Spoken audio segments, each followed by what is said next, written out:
Olá, amigos! Estamos novamente juntos para refletirmos sobre os ensinamentos, as palavras do nosso bem-amado Mestre Jesus. O livro é Palavras da Vida Eterna, capítulo 16, Na Senda do Cristo. Este livro foi psicografado pelo Espírito Emmanuel pela mediunidade do nosso Chico Xavier. E Emmanuel foi buscar uma fala muito impactante do nosso mestre, que está no capítulo 5 de Mateus, versículo 44, que diz assim: Amai os vossos inimigos e orai pelos que vos perseguem. Super impactante, não é? Porque é revolucionária, vai contra tudo o que se conhecia até então, que era a justiça do olho por olho, do dente por dente. O mestre declara claramente: amai os vossos inimigos, retribui com amor, com brandura, com ternura, com compreensão, com aceitação, com complacência e indulgência. Controverso sim, porque até hoje muitas cabeças pensam e aceitam o olho por olho, dente por dente, achando que toda a justiça a ser feita contra o mal tem que ser baseada nesta filosofia de revide. Porque temem ser taxados de fracos, incompetentes, entreguistas e covardes. E não é por aí. Mais adiante nosso mestre diz: porque se amardes somente aqueles que vos amam, que fazeis de diferença? Que recompensa tereis? Não fazem o mesmo os escribas, os fariseus, os gentios, os pagãos? Sede misericordiosos como vosso Pai vos é misericordioso. Que magnífico tratado de misericórdia e compaixão! O que é misericórdia, minha gente? É um coração cheio de amor, de compreensão, de entendimento, de complacência. É um coração cheio de entendimento pelo sofrimento de alguém, por alguém que não percebe que está errando ao odiar, ao ser maldoso. É ser compassivo. O que é compaixão, meus amigos? Compaixão nada mais é do que sentir, ser sensível ao sofrimento do outro, ter empatia pelo outro, por pior, por mais difícil que nos seja. Mas a compaixão nada mais é do que entender o outro. A mesma coisa, misericórdia e compaixão estão intimamente ligadas. É sermos simpáticos, mas não só na teoria, mas sobretudo na prática, procurando fazer o melhor para que esta pessoa, este ser, cada vez mais se separe daquilo que o faz infeliz, da mágoa, da tristeza, do desamor, e que ele se encaminhe para a luz. É preciso sair dos preconceitos que empanam a nossa visão, sair daquela nuvem que nos separa do outro, para que nós enxerguemos a nossa vulnerabilidade perante tudo isso, para que nós enxerguemos o nosso orgulho, o nosso falso apreço, a nossa falsa autoestima. Não é concordar com o erro do outro, não, é simplesmente entendê-lo a partir do ponto de vista da sua história de vida. Como eu posso entendê-lo se eu basear tudo isso na minha história de vida? Não.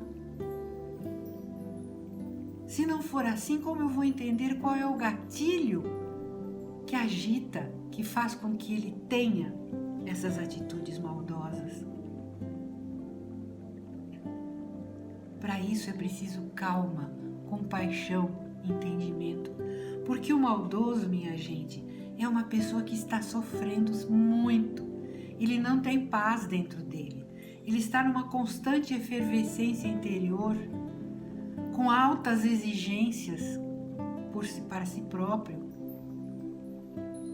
E na realidade, ele está pedindo socorro. É um pedido de ajuda, embora inconsciente.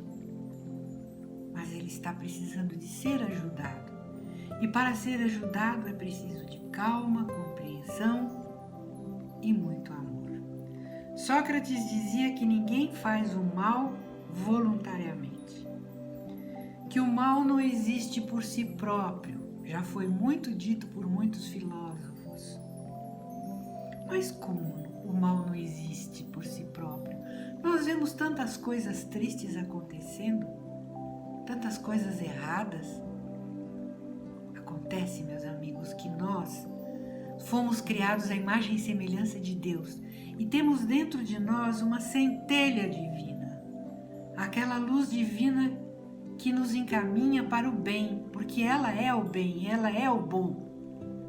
Acontece que a nossa centelha divina é como se fosse uma pepita de ouro que está guardada lá no fundo da terra, enterrada, não foi trazida à consciência. Então nós usamos o nosso livre-arbítrio do modo errado. Quando trouxermos a nossa centelha divina à consciência, ela se mostrará deslumbrante como ela é e praticaremos o bem sempre, a qualquer instante. Mas para isso é treino constante, é necessário autoconhecimento constante. Não se trata de nós tolerarmos situações inomináveis, ignominiosas, terríveis. Não. Trata de entendermos, de tratá-las, de procurar reformulá-las, ressignificá-las, mas sem entrarmos no ódio que elas trazem. Porque se nós reagirmos com ódio, esse ódio vai aumentar e vai permanecer ad eternum. Sabe-se lá por quantas e quantas encarnações. É preciso transformar, é preciso ressignificar. E para isso é preciso paciência, boa vontade, coragem e humildade. Uma vez que o ódio tenha tomado a mente e o coração de alguém, precisamos agir frente a esta pessoa como aquele médico que trata das doenças mentais. Ele não vai com bofetada, com sopetão, com pancada, mas ele vai conversando com palavras. Ele não vai entrar no ódio, ele vai com a paz. É assim que devemos agir diante dos nossos inimigos. Isso é sermos misericordiosos e compassivos. Porque quando respondermos o ódio com o ódio, nunca haverá fim. A não reação é não pôr lenha na fogueira. É deixar de lado toda a lógica de guerra, é aposentar a luva de boxe, deixar lá no vestiário. É agir na paz, na calma, no controle. Precisamos estar controlados para esse momento. E na certeza de que é a melhor reação que podemos ter, sendo corteses, sendo amáveis, sabendo aproveitar o momento de calar a boca e de esperar o momento certo para podermos nos acertar com o nosso inimigo. E esse momento se dá através da nossa prece, de orarmos por ele, para que eles tenham realmente luz no coração, a fim de receberem o nosso amor em toda a sua plenitude. A não violência, meus amigos, é a pura compaixão. Compaixão que salva, que acalma, compaixão que nos preserva. Eu li na biografia do Dalai Lama que um dos seus médicos, o Dr. Tenzin Chodrak, passou 25 anos preso num campo de reeducação, como eles dizem, chinês. E lá ele foi humilhado, maltratado, torturado, fez trabalhos forçados, e a única forma que ele encontrou de permanecer na sua integridade física, psíquica e espiritual foi ele sentir compaixão pelos seus torturadores. Ele passou a pensar exaustivamente que eles agiam daquela forma porque alguém lhes tinha feito uma lavagem cerebral. Eles não eram maus, eles eram mal orientados.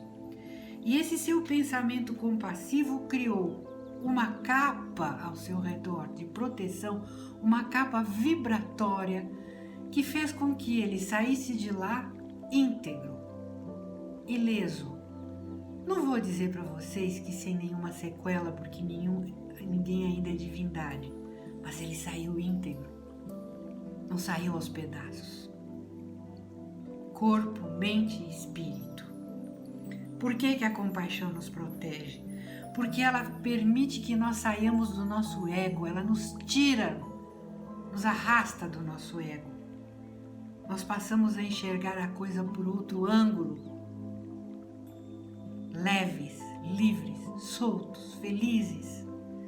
No capítulo 12 do Evangelho segundo o Espiritismo, Kardec é muito claro quando nos diz que houve uma interpretação dúbia das palavras do Mestre Jesus. Porque ninguém, em sã consciência, consegue ter a mesma ternura que tem por um amigo, consegue ter pelo seu inimigo. Por quê? Por vários motivos. Um é porque já não tem confiança nele. Então, quando o seu inimigo se aproxima de você, você já fica de pé atrás. Isso já te deixa desperto.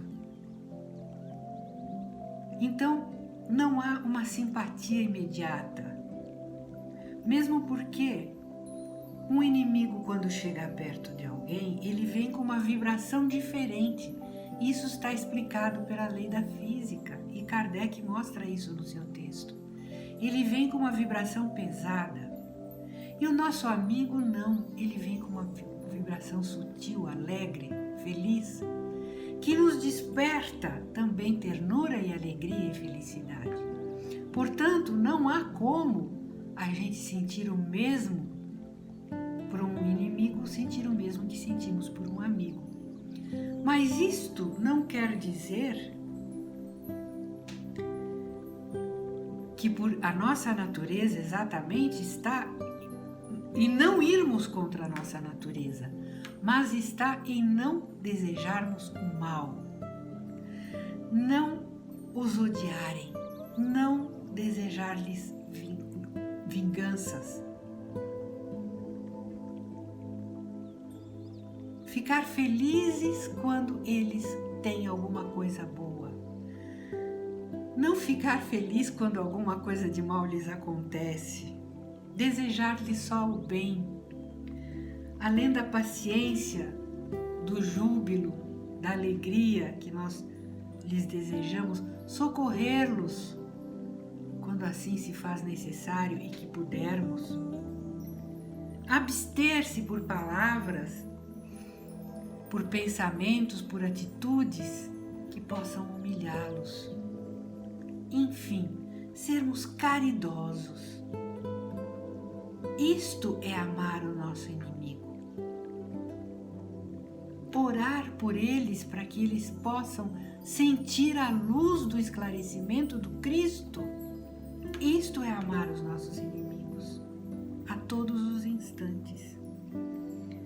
Estaremos assim sendo compassivos e misericordiosos.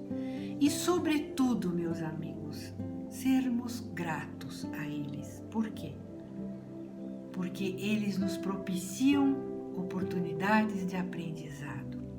Eles nos propiciam oportunidades de autoconhecimento, desafios que nos levam a pensar e a modificar o nosso comportamento. Então, sermos gratos é sermos compassivos. Esta é a senda do Cristo, enunciada pelo nosso Emmanuel. Esta é a senda do amor, do perdão e da caridade verdadeira. Compete-nos viver de tal forma que nós possamos levar ao nosso próximo, o nosso inimigo, toda a mensagem do Cristo para que ele reflita e volte ao bem. E para encerrar esse texto tão impactante do nosso mestre, que nos leva a termos muitas reflexões a serem feitas, eu gostaria de ler para vocês um pequeno poema que eu peguei de um livro chamado Atitude. O outro pode ser um espelho da minha desgraça ou o anjo que me abraça. O outro pode ser um risco da incompreensão ou o abrir do meu coração. O outro pode ser o vazio de uma rejeição ou o limite ou o carinho de uma emoção. O outro pode ser a aridez de uma reprimenda ou o limite que me enfrenta. O outro pode ser a fonte das minhas necessidades. Olha lá o autoconhecimento. Ou a luz da minha liberdade, da minha libertação. Os outros podem ser um pedaço de mim que assume outra identidade. Ao me afastar, me desligar deles, eu os encontro em irmandade. Possamos nós, meus queridos amigos, nos afastarmos para sermos irmãos. Parece uma contradição, mas é a verdade. Nos afastarmos para podermos observar, reformular e congraçar.